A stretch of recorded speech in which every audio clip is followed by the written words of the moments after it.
Testing, 1, 2, 3. Your host, Lorenzo Primerano. Philadelphia Sports News. Live and live cameras. Ladies and gentlemen, welcome back to Lorenzo Primerano show.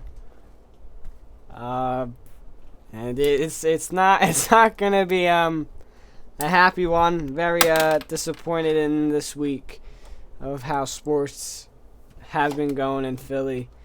I'll tell you the segments in a second. It's very probably heartbreaking. I would think. But first we're gonna get in the Union. Then we're gonna head on over to the Phillies, then the Eagles, then the Flyers, and then head on to the Sixers last. There's no Would You Rather this week. There's a lot of news to get through and cover. And without further ado, I'm just gonna hop in right into the Union news. First, I want to get off the good notes first. Jim Curtin won the MLS Coach of the Year. Good for him. But I need to get in on the game from yesterday. It was a really good game between LA and Philly, and LA going up 1-0. You're in your head. You're like, oh man, here we go. We gotta score. We cannot let up another goal. Blake coming in clutch with the save. Who knows if he would have never saved that goal, what would have happened? I don't even know. I don't even want to think about it. Philly would go on to tie it. Then LA would go on to score. And then Philly would go on to score. It would be 2-2. And then that's when overtime came around. And I generally thought the Union were going to win it in overtime. I just had that gut-wrenching feeling. And Jack Elliott comes away with the goal to put us up 3-2. And it was like, holy crap, we are this close to being, MLS champions, MLS Cup champions. And then LA would go down and, they've been putting pressure on us, That's what happens when you're up in like a major game or whatever. The other team puts pressure on you, and, you can't get away with it. You're too worried about everything else that's going on, and then it's just a whole big mess. But the thing is, what I don't get is which led for LAFC to tie the game. You got a man right in the middle. Right in the middle of the box, and there is two people in the area with him.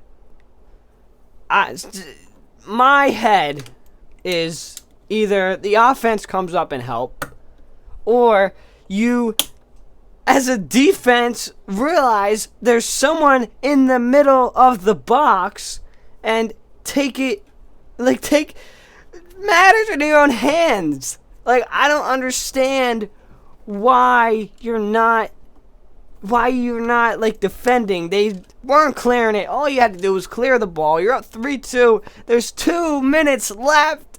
2 minutes left in overtime, and you let them score on you. That is probably the biggest thing the Union did that whole game. That's probably the only bad thing that happened the whole game, and it wound up costing them in the end because they would go on to lose in the shootout 3-0. They didn't even score in the shootout.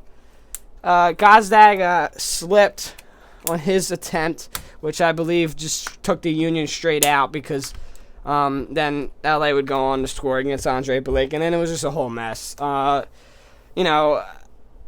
They really should have won that game. You're up 3-2 with 2 minutes left. You have to win that game. You cannot let the other team score. The MLS Cup was on the line. You're there for the first time in franchise history. In club history, and you just let up a goal. Very heartbreaking for me. I watched, a good bit of the regular season, and then playoffs came around, I watched every playoff game, but it's unfortunate this Union team was able to do it. And the big question is, do I think they'll be getting back there? It's hard to predict that. In soccer, it's usually if you were probably to win the MLS Cup, you would probably go back, be close to going back. New York FC did it, but we wound up beating them in the Eastern Conference. I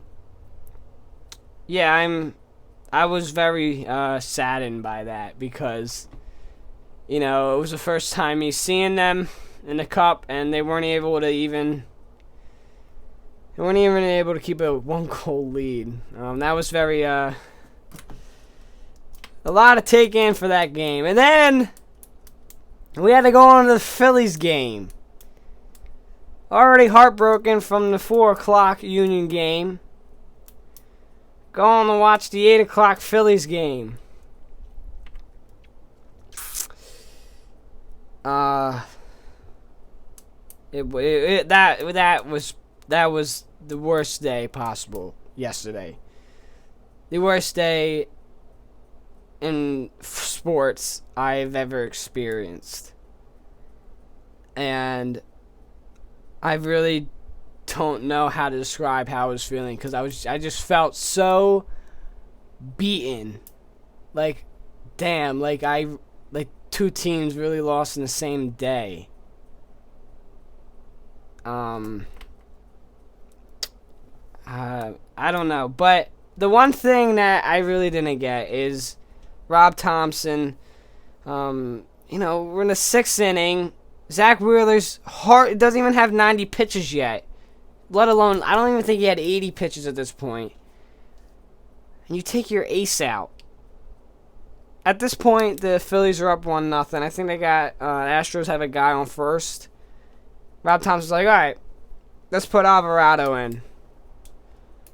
I was very confused on why we put in our bullpen so late. And I was also confused that he took Wheeler out, which is our ace. One of our aces was just, yanked from the game, and he hasn't even surpassed 80 pitches yet. And then, in classic Philly fashion, that happens. Alvarado gives up a 3-run home run, and 4-1, and the score would not change from there. Phillies would then go on to lose that game. And the entire series, they were up 2-1, and they lost 3 in a row. 1 at home, 2 at home, and 1 in Houston. Now, I can see why a lot of people are upset. I mean, the Phillies freaking lost the World Series. I'm upset as well, but they weren't even supposed to be here. If you are a Philadelphia Phillies fan and you say that the Phillies... You said the Phillies were going to make the World Series in the beginning of the year, you are lying to yourself. You are lying to yourself if you told me that, oh yeah, as soon as I knew the Phillies made the playoffs, I knew they were going to the World Series. No one had that high expectations for the Phillies, let alone getting past the freaking wild card round against St. Louis. People thought we were going to lose. I thought we were going to lose. The thing is that expectations were met incredibly by this Phillies team. And yeah, I am very, very mad and pissed and upset about all this, but you can't be mad, really. You really can't. This team won 87 games, barely squeaked into a wild card spot, and they were able to advance this far and beat the Astros twice, who haven't lost a game in the postseason. That to me is amazing. That's the good side of this Phillies team. How we're able to beat the undefeated Astros in the postseason, and we fell short. Does it suck to see them like this? Yeah, it really does. Of course, you never know if they'll ever be back there either.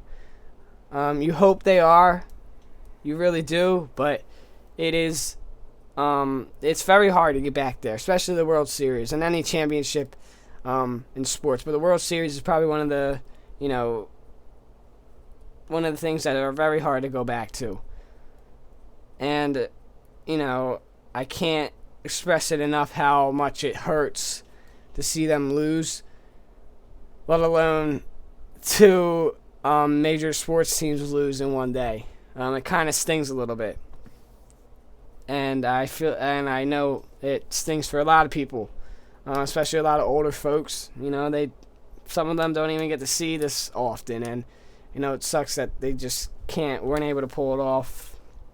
And my big question right now is to Rob Thompson, and why did he take Zach Wheeler out?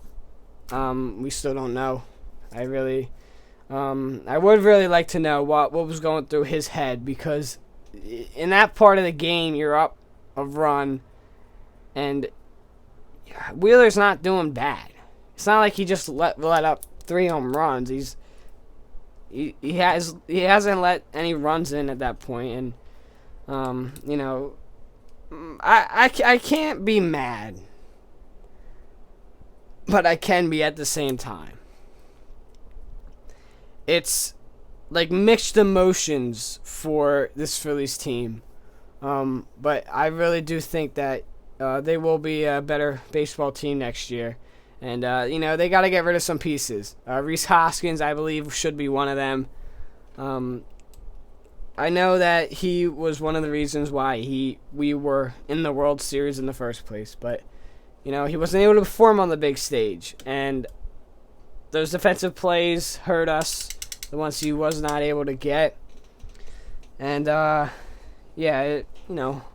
I said about 5,000 times already, very heartbroken about this Phillies team. Everyone had faith in them, how they were going to, beat the Astros in the World Series. But sadly, they fell short. Now, it's time to get on the good side of things. Enough with the championship losses. Well, the Eagles beat the Houston Texans on Thursday night. They advanced to 8-0. They are looking great, like they have been all season. I don't know when there's a week I have not said that.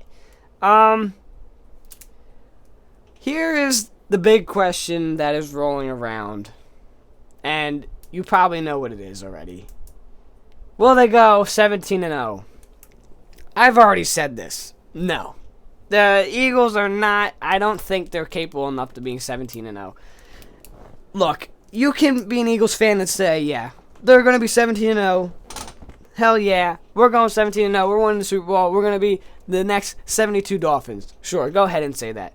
But you're looking at their schedule, right? You got to look at the divisional games. You got the Dallas Cowboys divisional game. Giants twice divisional game. We're facing Washington next week, which we should win. But we have all these divisional games left, and as you know, divisional games in the NFL are harder than regular games for some reason, which I don't understand. Well, I do understand, but I don't understand at the same time. Of course, do I want them to go 17-0? Yeah, I wanted them to go to 17-0. Who would not want to see that? But realistically, I think they do lose at least 2 games. Probably one to Tennessee, maybe to Green Bay. Green Bay's looking really this season, so we'll see about that. But yeah, the Eagles are looking good. Upside to Philly sports right now. And, first of all, a huge surprise in Philly sports. The Philadelphia Flyers are 6-3-2 through 11 games. 11 games, and they have a winning record. No one expected this to happen at all. And, they played some good teams, they played some bad teams, but they're still able to maintain this winning record.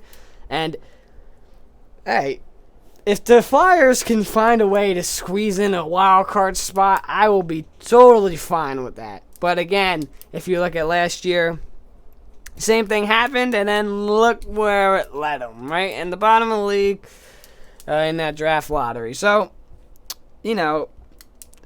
Carter Hart is 6-0-2 in net. Poor Sandstrom hasn't have a win yet. He's 0-3 in the net. But Sandstrom will get a win. I promise you that. Sandstrom, he is an average goaltender. I like him as a backup. Do I completely trust him? No, I don't really completely trust him in the crease. But he'll have to do for the Flyers this year. Drew he didn't make his return to Philadelphia. That's next Saturday. But he did score against the Flyers. Beauty of a goal. But that will be the only goal the Senators score, because then the Flyers are going to win that game 2-1. My favorite player, Claude Giroux. Sad to see him in yet another jersey in 2 years. All right, Sixers. This is going to be a very short segment, and then the podcast will be over for the week. I have 1, 2, 3, 4, 5 words. Need to turn things around. The Sixers need to turn things around. I don't know anything else to say. I really don't. They're 3-5. James Harden's out for a month at least with maybe his calf strain. I don't even know. Something strained in his leg, of course. The Sixers need to maintain somewhat of a 500 record because Joel Embiid isn't playing an MVP season again. He's dropping the points he's supposed to be dropping, but he's not playing that oh my God, it's Joel MVP. But yeah, a lot of things happened this week in Philly sports. 95% of it was very, very heartbreaking, very sad. This has been the Lorenzo Primato Show. Make sure to go follow my Twitter at Lorenzo_12_24 for all daily Philly sports news, if there is any, which there was a lot this week. I can't say I'm happy about it, though. This has been the Lorenzo Primato Show, and we will see you all next week.